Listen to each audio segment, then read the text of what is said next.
Hey guys, it's a long time. So welcome back to another exciting episode of YOMO. This is the Year of Magical Learning podcast. So we're on 304 today, and today we're talking about some secrets. So what's the secrets, Chris? Yeah, today we're talking about The Secret History of Christmas by the author Bill Bryson. I heard that Bill was retiring from writing, and When was this? in 2020, I think, when he made At Home, The Secret History of Private Life. You talking about the table? Yeah, the one about the table. Yeah, The boardroom? above Okay. board. I thought I heard that he was retiring, that he had retired from writing. He didn't write this one. This is an Audible book, purely Audible, and it's called It came out in 2022, I think, and it's called The Secret History of Christmas. It's just Audible only, and it was about the secret history of Christmas, as only Bill Bryson could do it. So why do we do what we do? Why are the traditions? Why are we yelling? I think he should write a book about why we're yelling. I'm intrigued by that topic. So it's like, why is it called Boxing Day, for example? Why do we sing Good King? I don't even know what that is. Wenceslas, who wasn't a king and possibly not even good. What's the story behind the Christmas crackers? Who would have guessed one of the most popular Christmas carols began as a semi-pornographic Welsh folk song? How did St.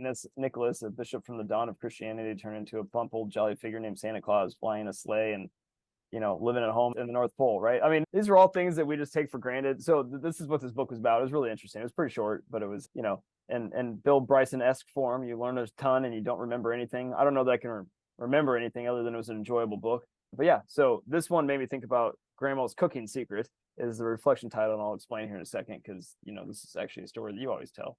So The turkey? Yep, the turkey, yeah. Okay. So, oftentimes I feel like we haven't really stop and wonder why we do what we do. Like I feel like a lot of times we're just on autopilot, wander through life, and we give presents out for Christmas, even for little shit like Christmas. Like, why do we hang mistletoe? Like, why do we do this? Like, why do we where do these traditions come from? Why do we always think that these things have been around for forever and ever and ever, and we come to find out they've really only been around for 100 years? Rudolph the Red-Nosed Reindeer, this is one I remember. Do you know where that came from? I thought that was always like a Christmas carol, or tradition. Like, do you know where that came from? Nope. That was an ad, and you probably didn't even know what this business is. Montgomery Ward. Do you know what Montgomery Ward is? All right, so Montgomery Ward. This was an ad that Montgomery Ward put out about Rudolph the Red-Nosed Reindeer, and it became so popular back in whatever it was, like the 40s or something like that, from their little jingle, that it developed into the Rudolph that we know today. Now everybody knows Rudolph the Red-Nosed Reindeer. Have copyright that and get royalties. Are they still getting royalties for it? Well, I don't think Montgomery Ward exists anymore. Yeah, they went bankrupt. Right. It was a book that they put out, as an advertisement, like it was just ads. And then it turned into more and more stuff, right? So anyway, so like it's stuff like that, where you're just, I don't know, you just feel like things have been around for forever. I would have never ever in a million years to live in a fake world. For sure. I mean, Santa Claus makes no sense. Like Bill talked a ton about like how Santa Claus even developed, and different variations of Santa Claus all over the world. It makes no sense how he ended up in the North Pole with a bunch of elves. There's just no rhyme or reason to why Santa Claus even exists. If you asked me to try to figure this thing out and to go all Bill Bryson on you, there's no way I would have been able to do it. But the point of what I'm getting at, though, is like there's a lot of things that we do every single day that we just don't even know. This is what we do all the time. That's the phrase that I found myself saying all the time before this journey, before Yomo, before Amelia, it just is what it is. Like, why do we go to work for 8 hours a day? I don't know. It is what it is. It is what it is. Like, why do I have to send my kid to daycare and have him get sick all the time? Well, it is what it is. Like, why do we have to pay taxes? Why do we have to pay taxes? Great question. I don't know. Pay capital gains taxes. Great question. Why? Like, isn't that didn't already pay taxes on that? Like, I mean, why do I have to pay taxes twice? I don't know. It is what it is. I found myself saying that all the time. Luckily, we have people out there like Bill Bryson that doesn't accept it as what it is, and this is why he's the best, because he goes down deep, like into rabbit holes around very, very specific topics where he figures out why it is the way that it is, right? And where do these words come from, and what is the cadence of these, and how did we even get to where we got to today? He's recreating and retelling history to have it make sense, like that's how pretty much all of his books are in a lot of ways, minus his travel books, but even in his travel books, he still does that, right? Because he's traveling around and he's telling the story of how Australia became Australia, or something like that, right? Like these are all things that like most people don't think about. I think that we just go on autopilot almost every single day of our life. And it reminded me of a story that you always tell of this young wife was cooking her first Thanksgiving, feast for her young family. And she, got the turkey all prepared and was getting ready to put it in the oven. The husband walks in and he goes, "That looks fantastic, but like, why did you chop off both ends of the turkey?" And she's like, "I don't know. That's the way my grandma always told me, to that's how she always did it. So that's how I'm going to do it." Right. So they end up having the dinner. The dinner turns out great. And everybody was really happy.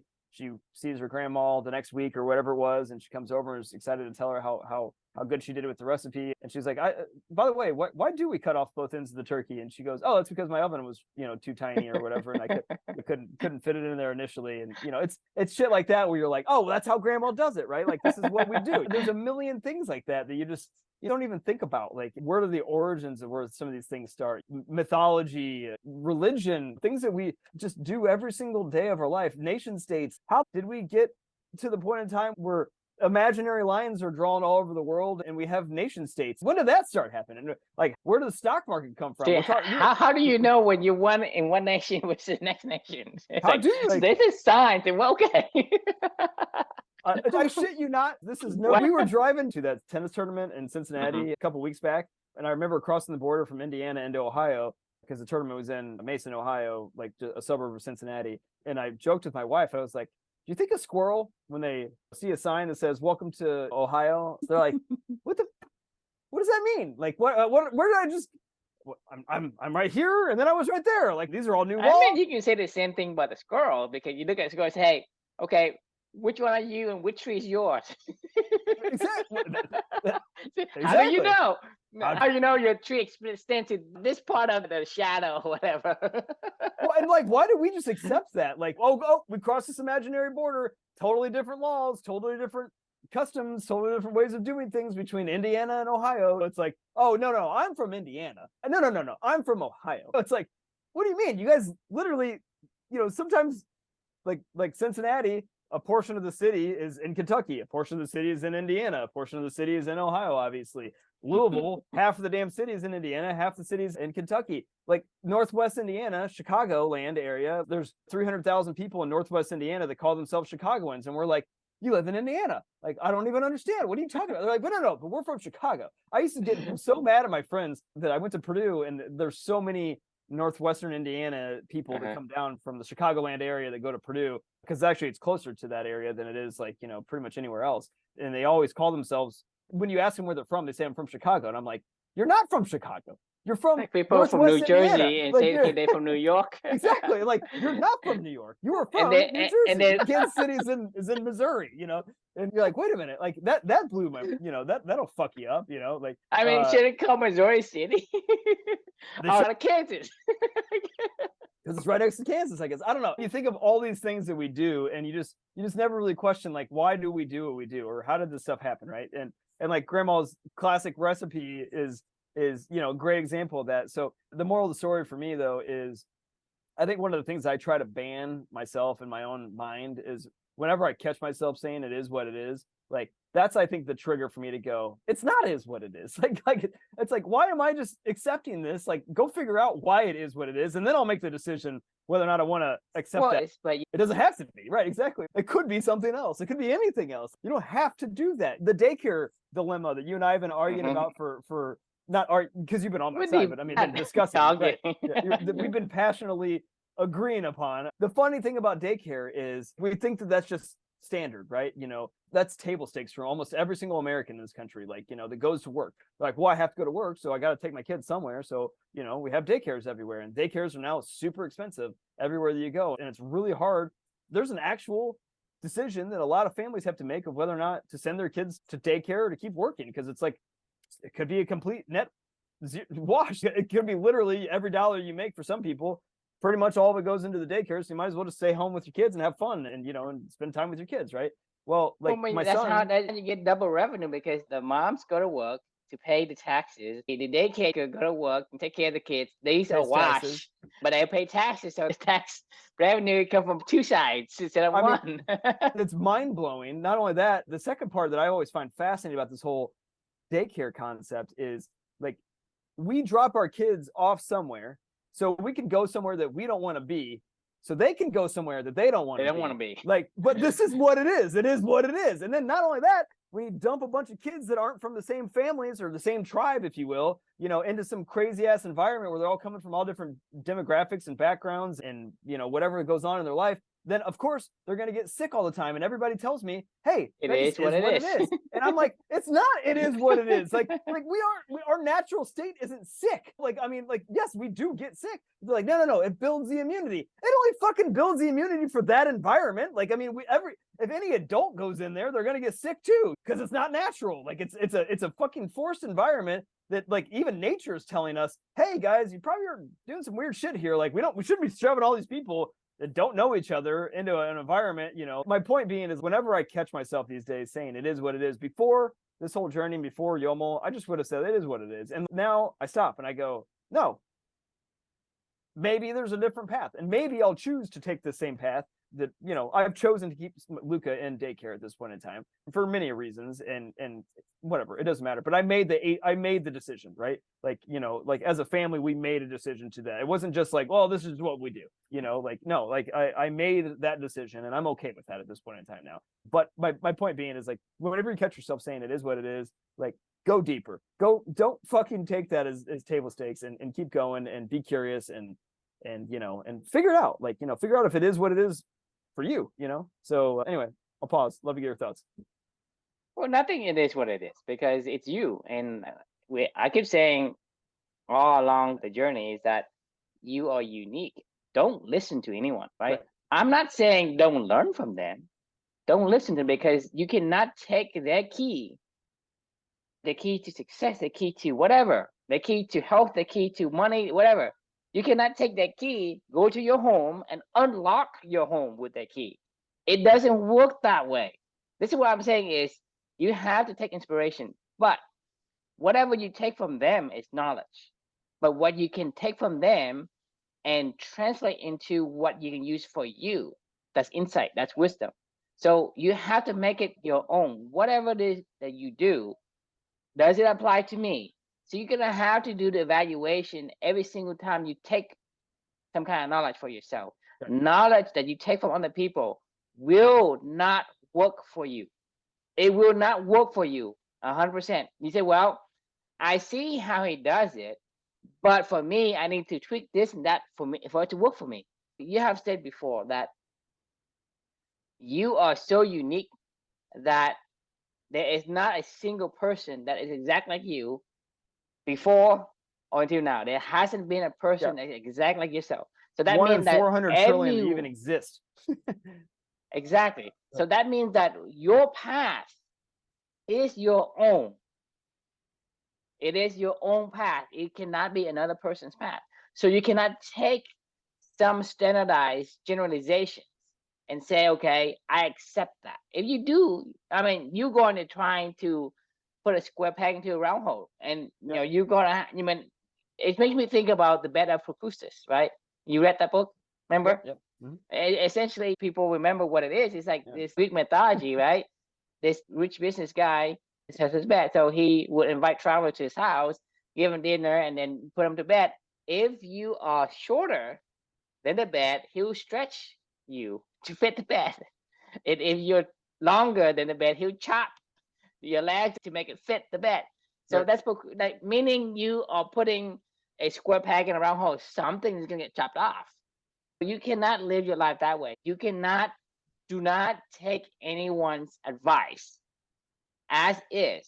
Always take it and modify it. Figure it out. And that's when innovation happens, is when you say, okay, this is how we do it, but like, maybe we could do it differently. I remember the first time I ever played Settlers of Catan with Amanda and Dustin, and everybody holds their cards. The point of the game, as she described it was the first time I'd ever played. The point of the game, as she described it, is like, you got to negotiate, but you got to be friendly villagers with other people. But at the same time, you want to win the game. You want to build your own settlement, right? But also, you need to cooperate with other people. So you need to be helpful and yada, yada, yada. And she was describing the game. It was an interesting game. And I was like, okay, fine, I'll play with you guys. She's really good at it. She's going to the Nationals. I think she played last weekend or something like that. I got to check to see how she did. The first time I played, it's standard that she was like, okay, so you take your cards, make sure you keep them face down, whatever, blah, blah, blah. And after like 2 minutes of playing, I was like, that people were like guessing what you had and like asking you to negotiate whatever. And I was like, well, there's no rule that I can't just flip up all my cards and you can see what I have, right? Like, and she's like, no, you can't do that. I'm like, why not? I was like, fuck it. I don't care. If you guys need an extra log to build your log cabin or whatever, and you want to negotiate with me, I'm an open book. Let me know. If I have it, I'll help you out. If I don't, I won't. She was like, you can't do that. I was like, well, I'm fucking doing it. There's no rule. Lo and behold, I ended up winning the game. But they were like, what are you doing? You can't show your cards to everybody. And I was like, well, I guess you can. The thing is, you can and cannot, because the thing is, if you play against like one or two person, if both of them decide to take advantage of you, then yeah, you're gonna lose.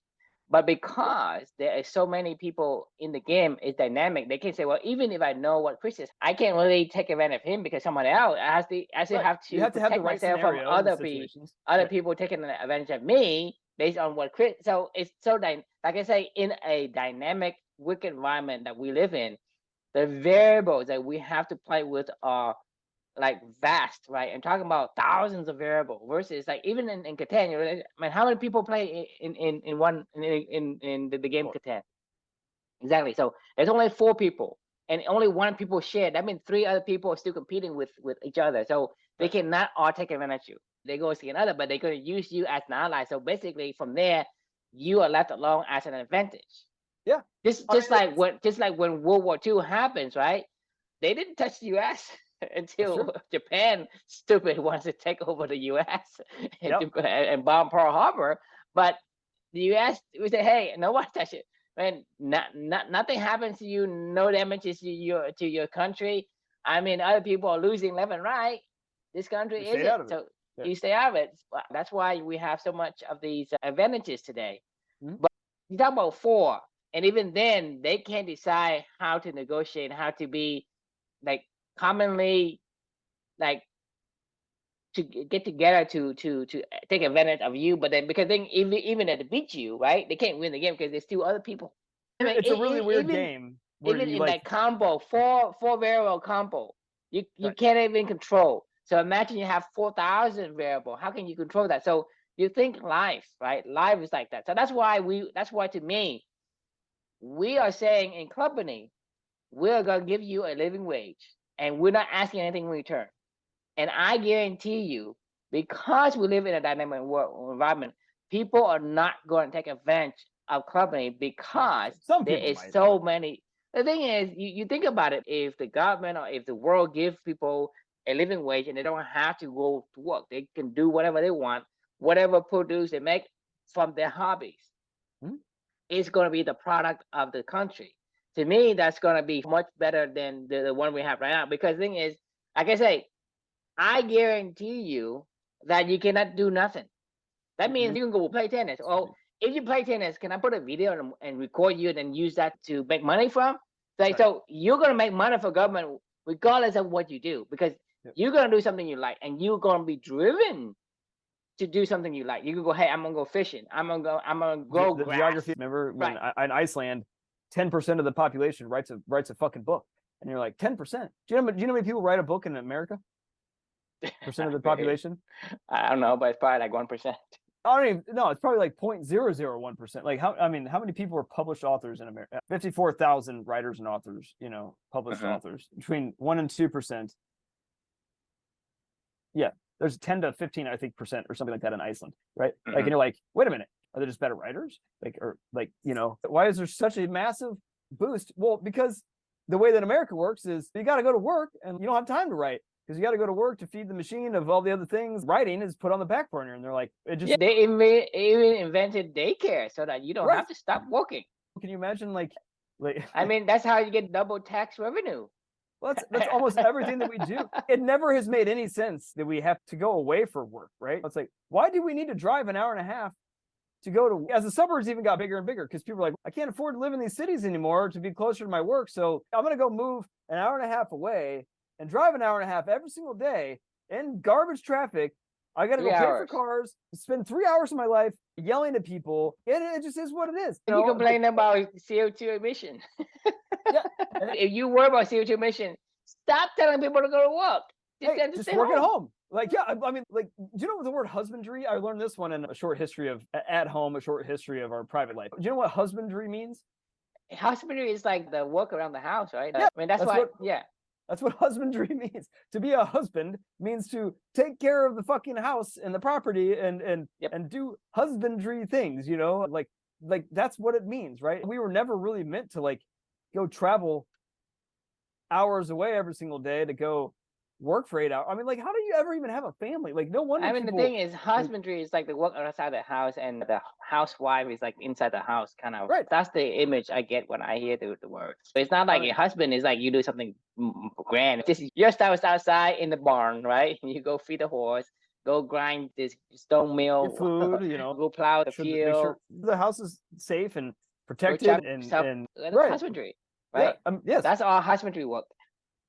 Yes. But like we don't like husbandry work now is drive an hour and a half into the city so you can go into like Now thank God. nowadays there's no such thing as husbandry or housewife no more. Everybody wants to go to work because They we are don't we want to are go to work. we we it's not that we let me rephrase that. We have to go to work Right. I because mean, they make it so you cannot survive without going to work. for Both will have educational system. both husband and wife has to go to work so Yeah. that you can get double or triple tax revenue, Exactly. right? Because you can't survive with just one person going to work. That's I mean, why daycare exists, and my it wife is zeroes an out. educator. Yeah, right. My wife is an educator. The education system only exists because people had to go to work. Like, I mean, that is literally why they created the education system. Well, education is a work training program. Okay, that you want to be more specific. It's a work training program starting when you're young. It's not education. No. Education to me is like me. We're learning something that we want to learn. That's Right. education. Yep. Education, and this one is just hey, it's a work training program. That's as succinct as I can put it. Right. You are preparing yourself for the workforce. That's all it is. You Yep. preparing You're learning to yourself follow instructions. You're to. learning to do what somebody else tells So you to do. imagine you remember you talked to me about when you were in school that you did your work and then you doing things that you're not supposed to do except Yep. sit in a desk and wait until everybody's done, right? Yep. What Oh yeah. happened when you do that? I get in trouble. 80 times You're my answer conditioned to here. follow the instructions. I remember in Steve Jobs' autobiography or memoir with the Walter Isaacson wrote. I just finished that like a couple months ago, and he was recounting when he was back in grade school, and he was like, "They almost broke me."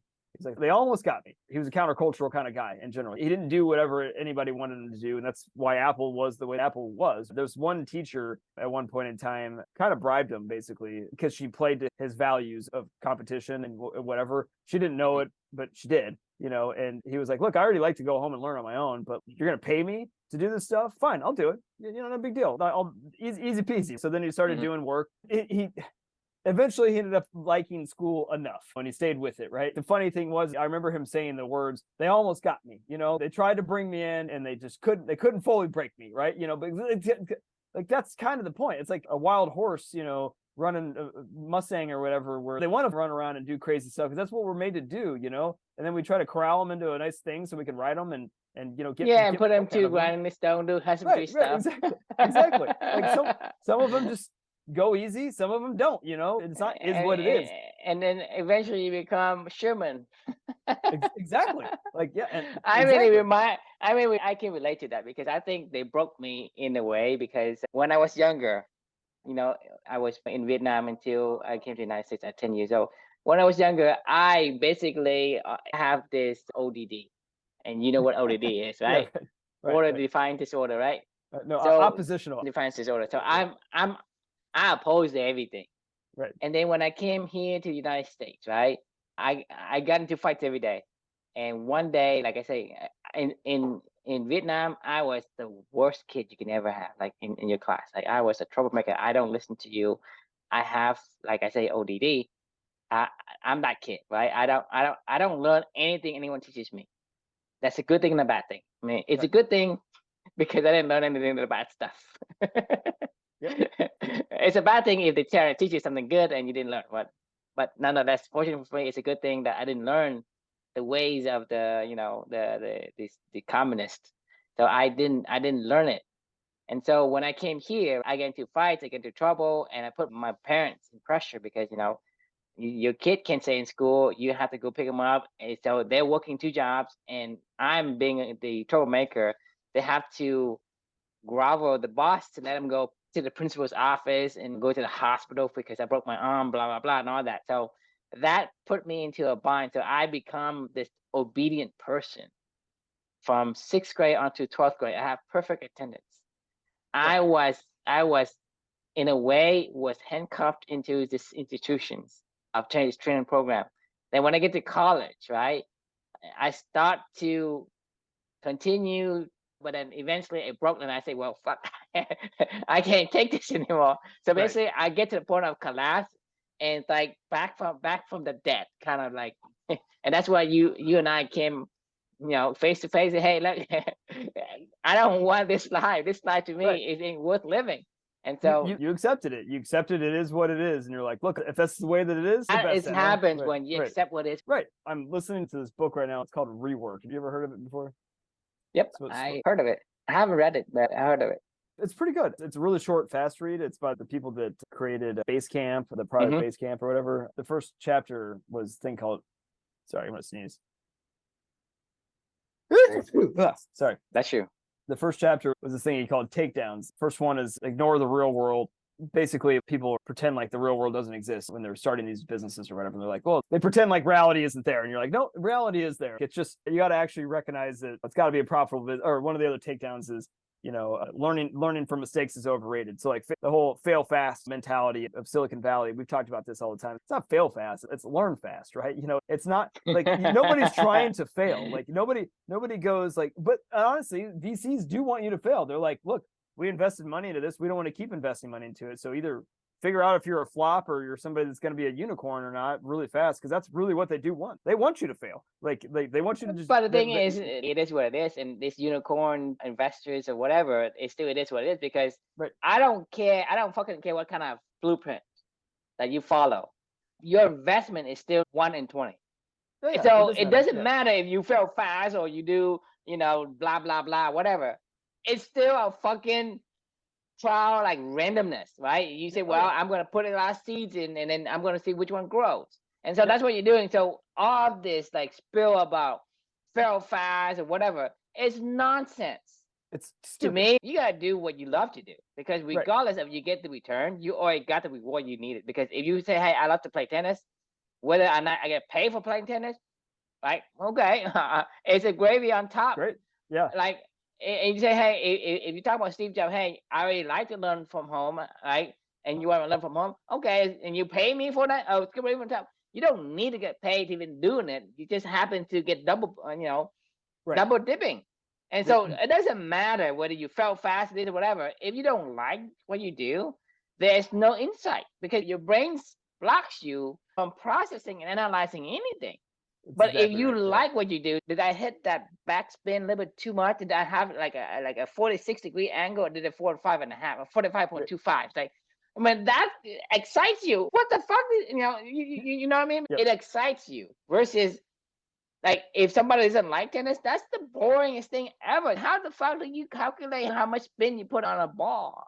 Right. It sounds like that is the best example ever of it is what it is. I was playing in a tournament one time. This is after Yomo had started. I was a one trick. We talked about this the other day. I was a temperamental one trick pony, right? If it didn't work on that particular day, then I was fucked. Well, I wasn't anymore. So I started doing my normal thing, and in this tournament that I was playing, and the guy on the other side was pretty good. It was quickly clear. It was clear to me after like 2 games playing against this guy. I was like, me playing the way that I normally play is not gonna win this match. And I was like, what I saw in him though was, there's this unwritten rule in tennis. You don't moonball people, like you watch a tennis match on TV, like against 2 pros or whatever, like you don't see anybody ever lob the ball unless they're at the net, right? And they're trying to lob it over their head and they're trying to hit it into the backcourt, but while somebody's at the net, right? That's an acceptable shot. If you want to lob the ball, do that. Is there a rule against it? No, not at all. Like when 2 people are at the baseline, though, the idea of hitting a moon ball, meaning just hitting lobs deep into the court, like really high lobs, where you're like, what are you doing, man? You're like, everybody can hit that shot. Like, you're not doing anything. You're just hitting moon balls into the back of the court. Truth is they're actually kind of a hard shot to hit. like they're actually a very hard shot to hit. Like you have to either move back, let the ball come way down and take it, you know, and try to drive it with kind of almost a blind shot. Like you have to move in and try to take it on the rise. And a lot of people, it's a very tough shot to take a ball on the rise and try to drive it and try to take advantage of the point. Yes, you are not trying to do anything as the person that initiated the moon ball. You are certainly not trying to hit a winner or anything like that on somebody. But what you're doing is making them go, well, I have to either move back and hit a ball way deep behind the baseline, or I got to come in and take a really hard shot to try to take advantage of this quote moon ball. A lot of people, they don't train this stuff. They don't plan for these things. They don't do whatever. So I was quickly recognized I was not going to beat this guy, and it was in tournament format. We were playing 8-game pro sets.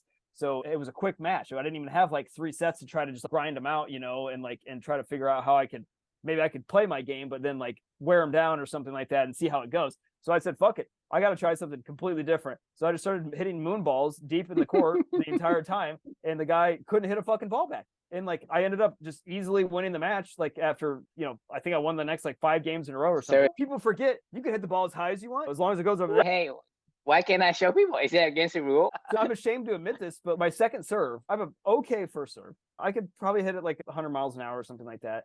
I only get it in though, maybe 5 out of 10 times. You want your first serve percentage, if you're really, really good, to be like 70, 80% or something like that, right? You know, like I don't have a good serve. I'm not a good server. Like, I mean, I want to be a better server, but that's something that I need to work on. But like the truth is I'm not a great server. My second serve though is even worse. Like I literally in my head, if I miss my first serve, I'm like, oh God, you got to get it in, just get it in. Right. So I started to do these weird ass mechanics where I'm like people would always go, just spin it in, Chris, just spin it in. And I'm like, what the fuck do you think I'm doing over here? I'm just trying to spin it in. And it's not just spinning it in. Like, you know, like, I don't know. I've always had trouble. It gets in my head. I think about it like, and it starts to be like this deteriorating thing. Right. Well, years ago, there's also another unwritten rule where you got to try to go for your serve. You know, even if you're the second serve, you got to try to serve it the way that everybody's always known how you're supposed to serve the ball. You know, if you hit an underhanded serve in the pro game, it's so disrespectful. Like, even though people are standing now like 8 feet, 10 feet, 12 feet behind the baseline because they served the ball so fucking hard, it's like, why would you not hit a quick underhanded drop serve? You know, because they're not going to be able to run and get it. Like, you know, they're going to be off balance. Like, you know, people, but it's disrespectful. So for me, but like, who says it's disrespectful? Exactly. It's a good strategy. This is no joke. Years and years ago, the biggest fundamental change in my game was I was like, you know what? I would double fault all the time on my second serve, which is giving somebody just a free point. That's stupid. That is the dumbest thing you could do. I said, fuck it. Like one of these matches, I was like, I am so frustrated with double faulting all the time. And I was like, I just went like this. I went to the service line and I went, just dinked it over the net. Like, you know, like I just kept doing it the entire match. And what I ended up finding out was people don't like to hit the ball. It was kind of almost like a knuckleball. Like, so it's like knuckle in there. They don't want to hit the ball below the net. It's really hard to get the ball up and over the net to be able to hit any power behind it, to be able to put it where you want, especially if you're not an incredibly talented player, right? Like I'm not talking about pro level people. Pro level dudes would just fucking abuse me for doing that, right? Like, and they should. But like some of the people that I play against are like, it's kind of a tricky shot. They try to hit a drop shot. I'm really fast, and I usually get to it every single time and put them on their heels. If they try to drive it deep in me in the baseline, one of my favorite shots is to pick the ball up really quick because I'm small. Like I've learned my whole life to hit the ball on the rise really quick down low by my feet. So I'm actually able to take that, direct it, and actually put a lot of power behind it. And like, because I'm a tiny guy, right? The irony of all ironies is that stupid little dink shot, even though I literally am conceding them, hey, you can do whatever you want. Here you go. I'm just going to hit a 10-mile-an-hour little dink to you and just go ahead and do whatever you want to do.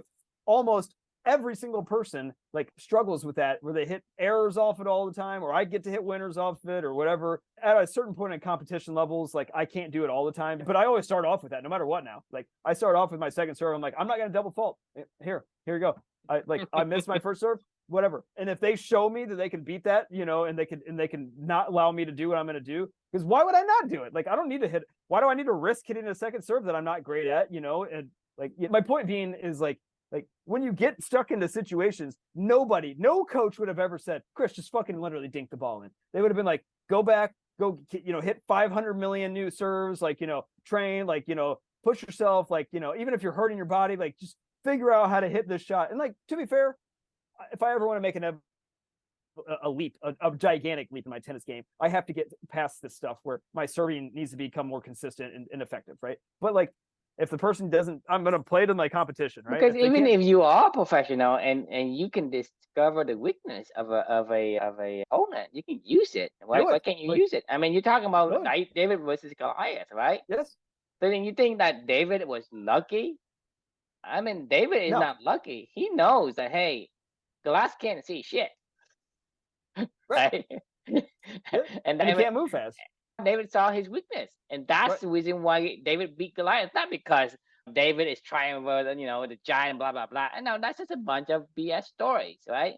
Yep. David saw that Goliath can't see shit, and he is weak in that area, so he aimed for that weakness and took him down because after he can't see and he's slow, he can't do shit.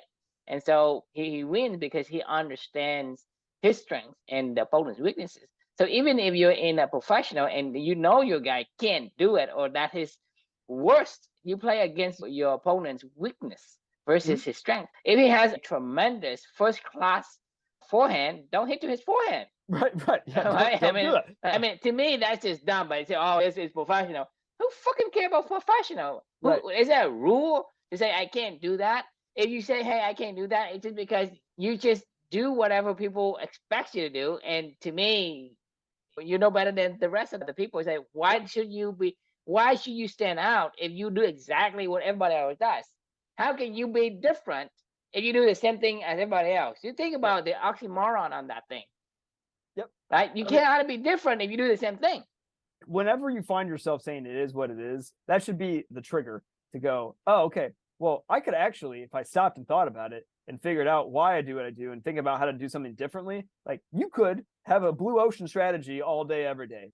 Daycare. If you run a business and you're like, this is stupid, I want to send my kid to daycare. My wife is a principal at a charter school, and she could say, you know what, I'm going to start my own, like, take your kid to school every day, and this is just what we're going to do. Like, I want my son around me. I want him to be around this environment. I'm going to take him to work. She could start a trend doing that whole entire thing, where it's like, it just is normalized now to have a kid running around the office saying shit, doing shit in the middle of the, in the middle of meeting. Think about this. Like back in the day when Ansel Key come out and say, hey, butter is bad, oil is bad, eat margarine. And everybody eats margarine. And people say it is what it is. What happens to people eating margarine? I don't know. Heart disease, heart failure, blah blah. Oh, was it really? Right? I didn't know that. I mean, when you accept it is what it is, right. This is what you get. Because people say, because then Ansel Key, oh yeah, meat's bad. No, meat's bad. Oil, coconut oil is bad. Blah blah. Now coconut oil is in fashion now. But we're talking about people made this artificial butter called margarine. Okay, before they cook with lard, which is fat, right? Grandmas cook with lard and all that, and they say, well, these are heart disease. Then they switch to margarine, and then everybody say, hey, everybody eat margarine because it is what it is, and everybody eating it. And the people who eat it, right, they have worse and more heart disease and die of heart complications than before. Because right now there's no margarine. You can't find margarine because people understand it. Right? They go back to butter.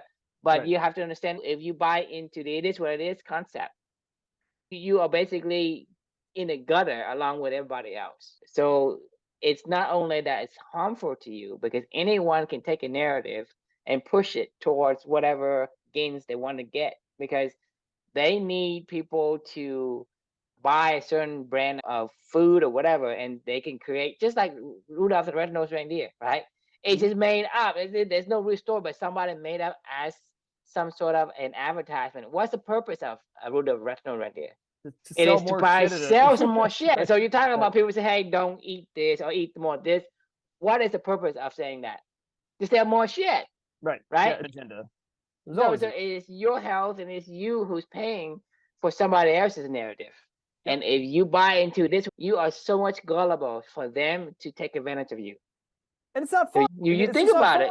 Like, it's way more fun to be not, curious. Not only that's not fun, but it's miserable. Today, you're talking about, like, I guess majority, I will say like 70% of people are either overweight or diabetic or close to being diabetic. I mean, you're talking about a huge percent of the population. And so you are told to eat certain type, like this food pyramid or whatever.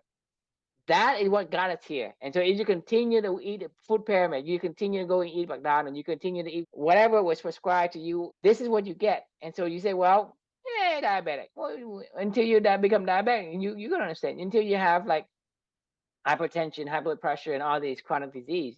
Right. You understand? I mean, you get to the point where, I mean, if you think about people committing suicide so much nowadays just because you're on these drugs, right?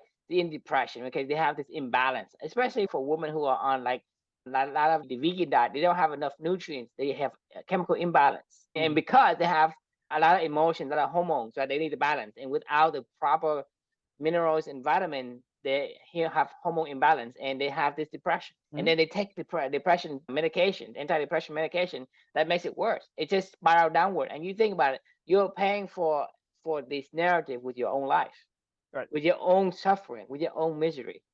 So it's not only it's not fun, but there is so much darkness on the other side of that. I've given you the example of Luca and his antibiotics. Every time that Felicia goes to the doctor, every time. That's a go-to.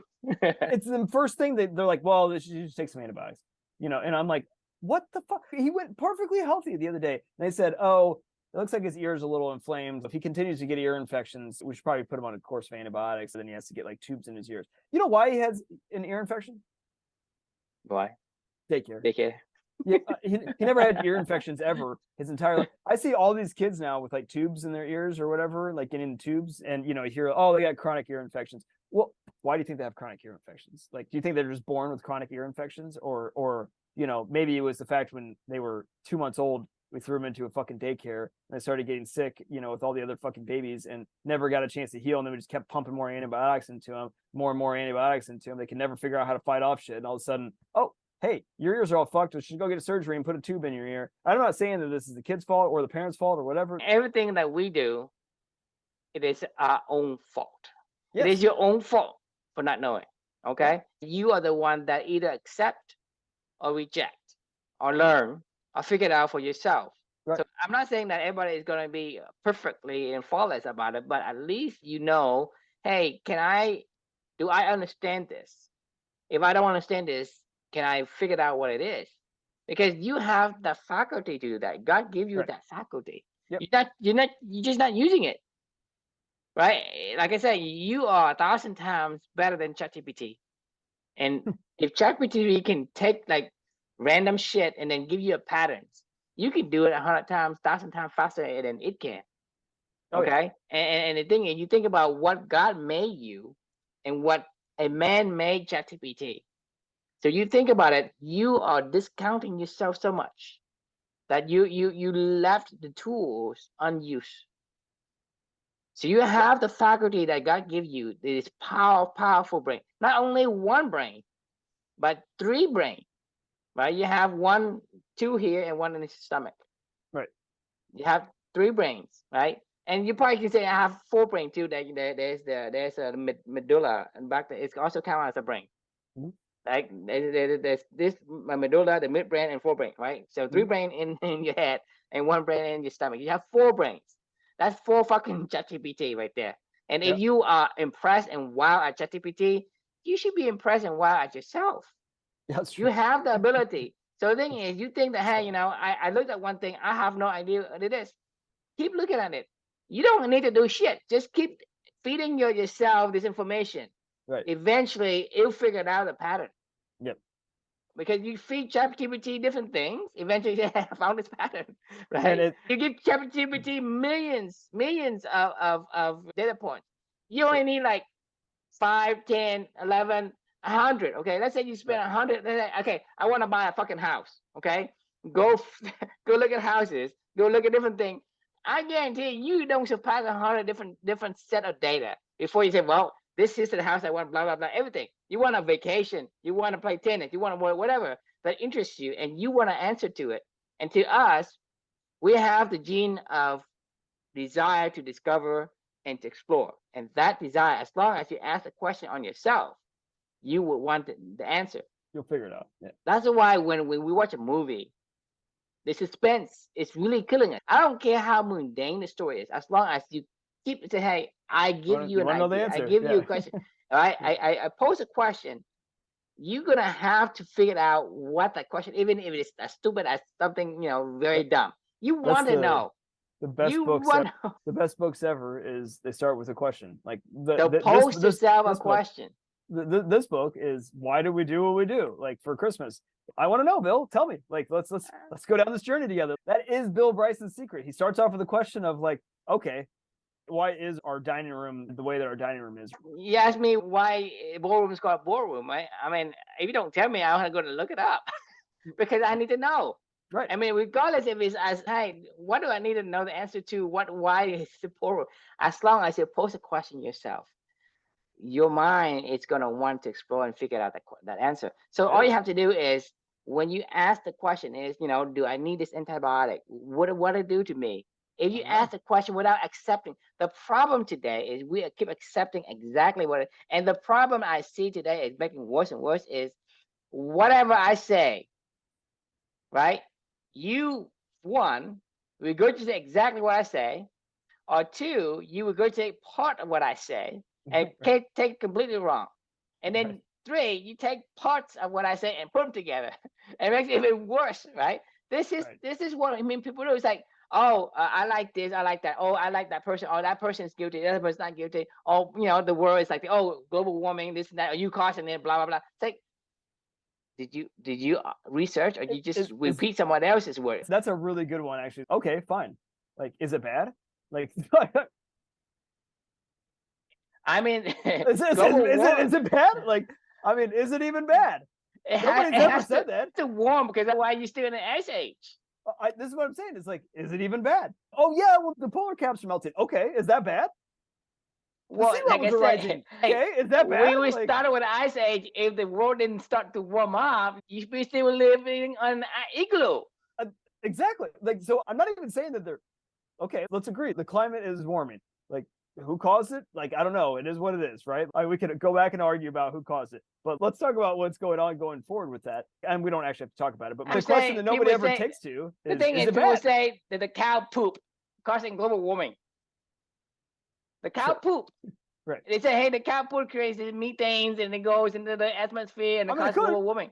No, that's a narrative that people say, well, yeah. Don't eat meat, Well, you don't eat meat, and then there's more cows, then there's more global warming. But hang on, the narrative that we're all told around global warming is that it's bad, right? It's bad for the world if the world warms, right? Because it is what it is. Because it warms. Hey, the war's going to end because what does that actually mean? Because it could cool. Like, nobody ever said that we have a static climate. Because clearly the climate has changed many times in many different eras. Nothing can be static in this world. Cannot be static because you say, well, the Sahara Desert used to be not Sahara Desert. Well, the thing is that's the thing. It's the world's always changing, right? So you say, well, this is my tropical rainforest. It could become a desert because if the season change, it will change.